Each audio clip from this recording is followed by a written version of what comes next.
Weaving between military checkpoints, Gennadiy Mokhnenko knows he's in a race against time.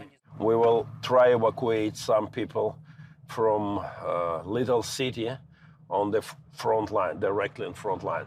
CBN News recently joined Mokhnenko in a multi-car convoy deep into the war zone here in southeastern Ukraine. Right now, this is so dangerous place. Since the opening days of the war, Mokhnenko, a chaplain in Ukraine's military, and his band of brothers have rescued thousands, often trapped between Ukrainian and Russian forces. Every time when we evacuate people, shootings like boo, boo, boo, boo. Today's mission is to evacuate some 100 people from the small town of Orikhiv that's under constant Russian shelling. Just 40 miles from the major city of Zaporizhia, Orikhiv lies in the path of Russian troops advancing from the south and east. Ukrainian officials fear if Orikhiv falls, Zaporizhia could follow. For now, though, Mokhnenko's main concern is to get as many of those stranded out. As a convoy arrives at Orikhiv City Hall, Mokhnenko's team works quickly to get folks into vans and buses. The Russians have been trying to get into the city, and Ukrainians are pushing them back almost every single hour. The team unloads food, water, and other essential supplies for those who've decided to stay back. All the while, artillery fire can be heard in the distance. Right now, front line not so far from here. Are you here right now? Mortars, artillery. This is very dangerous place. The majority of those leaving are women, children, and the elderly. I'm leaving because it's not safe here. There's explosions happening all the time. Roman says he would stay and fight if not for a foot injury sustained during a Russian shelling. Where am I going to go with my leg? If I can, I would join the military, but I must escape.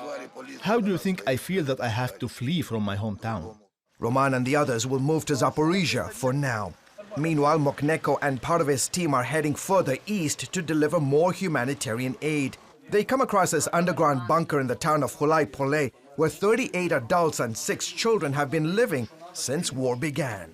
Baby Vera is a new addition to the group. She was born in the bunker the day war started. They've all never left the bunker. Of course, it's not been easy, but where are we supposed to go? There's constant shooting outside, and we have small children, so we hide down here. Mokhnenko's team brings them food, water, and new clothes for baby Vera. Not too far from the bunker, a few families that have decided to stay put in their apartments, many of them destroyed in recent attacks, are also getting help from Mokhnenko.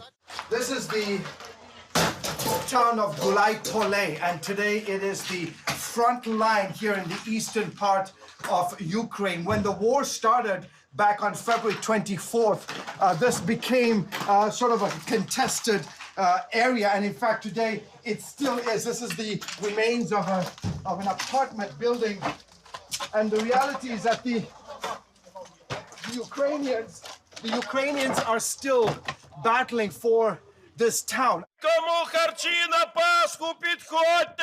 Mokhnenko uses his booming voice, yells out, letting people know that his team has arrived with supplies and that it's safe to come outside.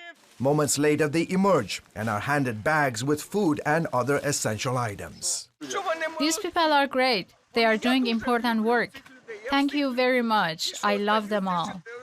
Shortly after the aid distribution, the Russians launch an artillery shell hitting not too far from the convoy as it made its way back to Zaporizhia. This is real crazy. When you have moment like this, your hands shake, your heart like this, and it's not easy. Despite huge risks, Mokhnenko says he's doing exactly what God wants him to do at this time. This is my hobby. This is my hobby, save people. George Thomas, CBN News, Eastern Ukraine.